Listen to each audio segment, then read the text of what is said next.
Hey guys, what's going on? RetroGamer here, and welcome back to another review, an unboxing and review on the 2.4G wireless controller gamepad. So yes, if you remember on my channel a couple years ago, I reviewed a unit just like this, the 2.4G wireless controller gamepad, and I had seen that they released what looks to be an updated model, and I was really interested because of a lot of the newer things that they offered in some games. So I thought, why not? Why not buy this and give it an unboxing and review? And I'm even going to show you some gameplay and how to set everything up. And I'm going to say right now that I have some really good things to say about this unit. But before we get into all that, let's take a look at the features, unbox it, and then we'll talk a little bit more about the games and what I think about the unit. So here's the unit itself, the 2.4G wireless controller gamepad. The box I got came a little bit beat up, but that's okay. That's okay.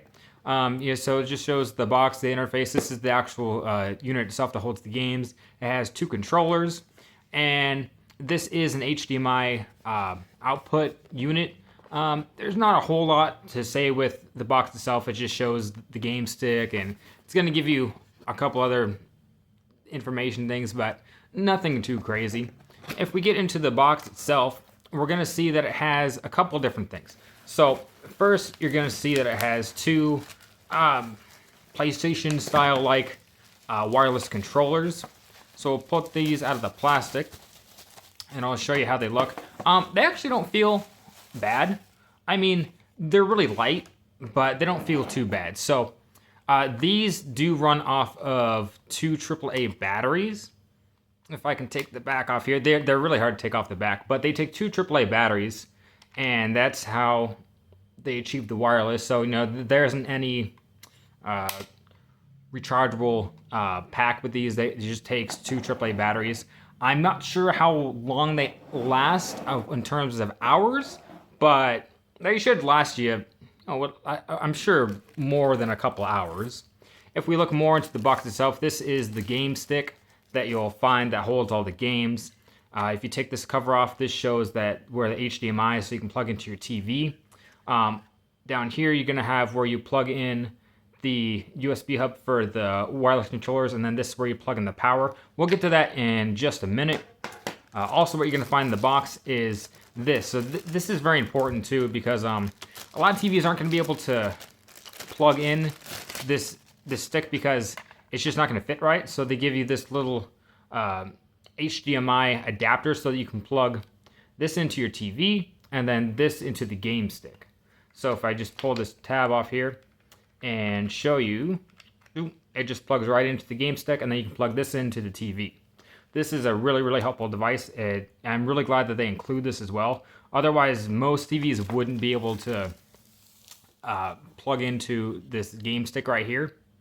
And also in the box, you're going to find the little USB hub. You need this so that you can use the controllers. When you plug this in, it'll send the signal to the 2.4G controllers, and then you'll be able to play. Other than that, you're just going to find the little instruction manual. It shows you how to get into all the games and set up. I'm going to show you that, how to set up everything as we go on with the review. And yeah, that's pretty much all there is the box. But if we look at these controllers for just a minute, the controllers feel nice. I mean, everything actually feels really well. The sticks feel actually really, really nice. The buttons everything feels really good on this controller. You have the A, B, X, and Y, the two analog sticks, a D-pad, start, select, mode, L1, R1, L2, and R2. Everything feels really, really well. The only thing I just don't like is that they're really, really light. Even with the AAAs in here, they feel really light. This is also the switch where you turn it off and on. And that's pretty much it for the controllers. And then, as I said, you're just going to have to plug this in to get the thing started. Also, this is where you put the SD card in. I don't think I can pop that out. You don't really need to pop that out either, but that's where the games are going to be held, within the SD card. And what I do need to mention, though, is, let me grab my cord here. So the only thing that they don't give you is a way to power it on. So you're going to need a micro USB cord like this, and then you're going to need a little box that's able to plug into USB as well, so you can power it on. That's the only thing that they don't provide you, is the power cord. That's one of the complaints I do have about this thing is, you know, if you don't have one of those cords and boxes lying around, you're not going to be able to power this thing on. But why don't we go ahead and set it up? I'm going to show you some gameplay, and we'll talk a little bit more about this unit. So what you're going to do first is, of course, you're going to take the little cover off, and you're going to put this little unit into here so that your controllers will power on. And then, why don't we grab the cord for the power, and we're going to plug that right into here. And then what you're going to do there is then plug it into a wall outlet. Let me grab my thing here. Right. Okay. So I'm going to plug this in, and then I'll move the camera here in a minute so I can show you what's happening. But what I'm going to show you real quick here is I just plugged it in, and you'll see that there's going to be a little blue light. And that shows that the power is on and that the unit is active. And I already have my TV over here that I can plug it into the HDMI. Okay. Let me just turn my TV on. And then what we want to do is turn both of these controllers on.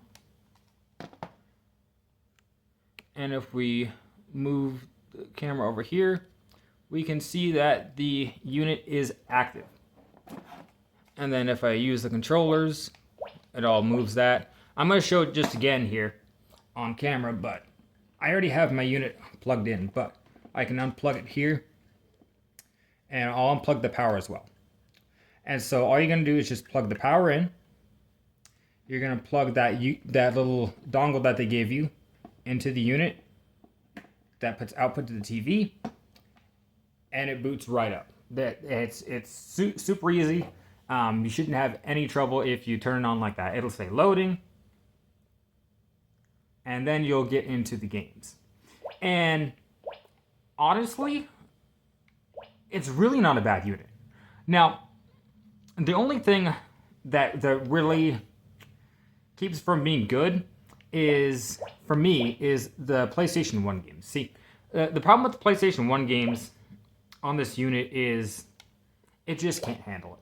This unit is really nice. It's cool for playing a lot of old school games, but when you get up to like PlayStation and a lot of the MAME games, which are arcade classics, some of them run fine, some of them don't. PlayStation just doesn't run at all. It does. It runs them technically, but it's super choppy and unfortunately not playable. But if you're looking at this, you know, to play like the original Mario Bros, or Mario 2, Mario 3, or if you're looking to play some old Game Boy games, or if you're looking to play the Mega Drive with like Sonic the Hedgehog and other classics, or Game Boy Advance, up to Super Nintendo, you're pretty good to go. And even some like light arcade games like King of Fighters, Street Fighter 1, 2, you know, if you're playing more of the light arcade games, it works fine. A lot of these old school games work perfectly. It's just the PlayStation 1 that it really can't handle.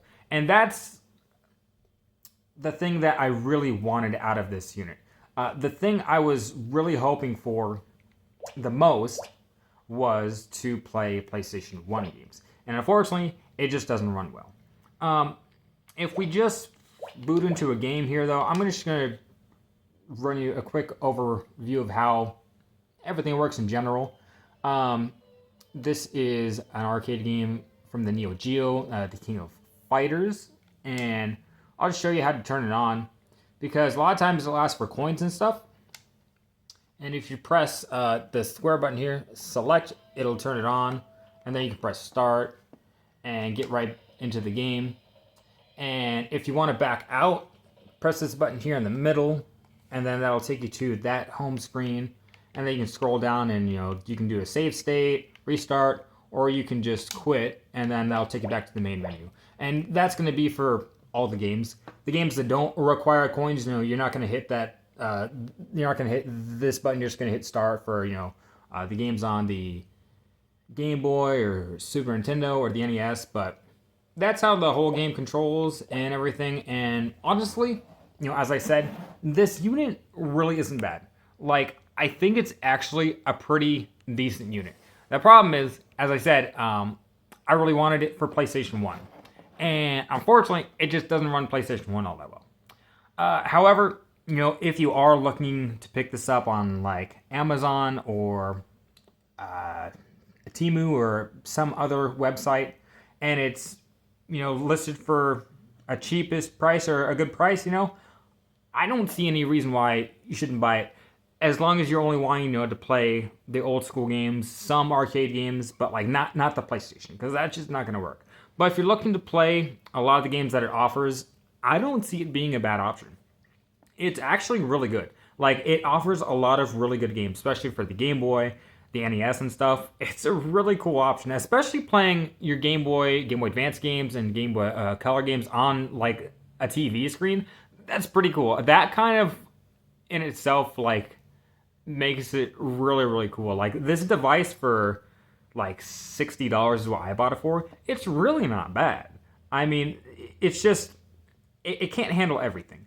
That's the problem. It can't run everything perfectly, but it runs enough to actually make it worth more than what I bought it for. I think it is for a good price, and if you're looking to pick it up, then honestly, I would say go for it. It's actually a really good device. It's not perfect. Like, you could even argue and say it's bad, but I think it is more than decent enough to be a good purchase if this is what you're looking for and you want to play those old school games. They won't play all of them good, but if you're looking to pick it up, then I would say go for it. But guys, that was my review on the 2.4G wireless controller gamepad. So guys, RetroGamer, if you liked the video, please like, comment, and subscribe. And I will see you guys back here with another review. See you guys then.